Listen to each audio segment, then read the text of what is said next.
we do know is that the Chinese president, President Xi Jinping, he didn't go.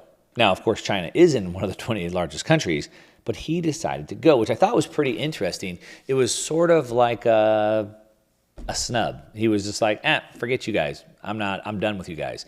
And they just had the BRICS conference. And what was interesting is some of his comments there, he said that he wanted the BRICS alliance to rival, to challenge the G7, the top 7 countries, which are mostly all the Western countries.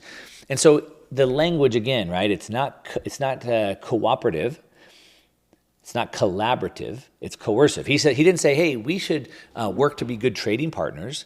He didn't say that we should work to each specialize in what we're good at. He didn't say that we should open up trade lines so we can sell more of our goods to them. No. He said, no. We should rival. We should challenge them. And so I think this is a big thing. And I think him not showing up to the G20 is another piece of that. He's basically saying, look, we don't need you. We're done with you. We're on our own. And so, of course, as I said, President Biden went and pitched the world to basically say, look, we can be better than China. We can work with you better. We can help you build these things. We can help fund all these things. And I think part of it is, well, the big thing is it's the competition. The U.S. does not want China to take this lead. And they should have probably thought about this 10 years ago. Maybe better late than never, we'll see. However, there's a big piece that Washington is missing that I want to talk about. But before we get into that, I mean, basically what we're seeing is that these messages that they're going over with are messages of, hey, we'll give you lots of money. And that's basically what it is, trying to buy votes, if you will. The White House is seeking $3.3 billion from Congress to complement earlier steps by the U.S. and its allies to raise $600 billion by 2027 in order to build this partnership for the global infrastructure and investment, which is, again, like I said, this alternative to the Belt and Road Initiative. Now, the IMF forecasts that the Middle East, Central Asia, and developing countries in Asia and Africa could build up GDP by as much as 5% growth, which is a lot faster than what they've been doing. And it's what the West really needs. It's what the U.S. needs. It's what Western Europe needs. We need to get that growth up. I was going to say, if there's any hope of growing out of our debt levels, that's just probably still not going to happen. But really, we're at this stage, as I'm calling it, the decentralization stage, the deglobalization stage, and we're seeing this fracture. And again, we look at it through the lens of politics, finance, and technology. And if you look at the finance, it's easy to see that the monetary system is being completely fractured. The UN Secretary General Antonio Guterres said on Thursday at the summit that there is real risk of fragmentation.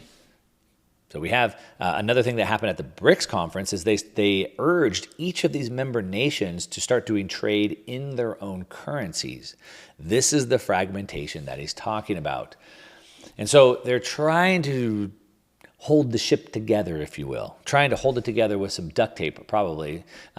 Like I said, probably they should have done this about 10 years ago, but maybe better late than never. But they're hoping if they could persuade some of these fast-growing economies in Africa, in Latin America, in Asia, if they can persuade them to join, if they could show them that, hey, there's another path, we have more money, we can help you out with this new Belt and Road Initiative, maybe that will bring them over. We'll see. The problem that I see, though, is that, unfortunately, the U.S. has led with a very coercive frame of mind versus a cooperative, a collaborative frame of mind. Now, this has changed.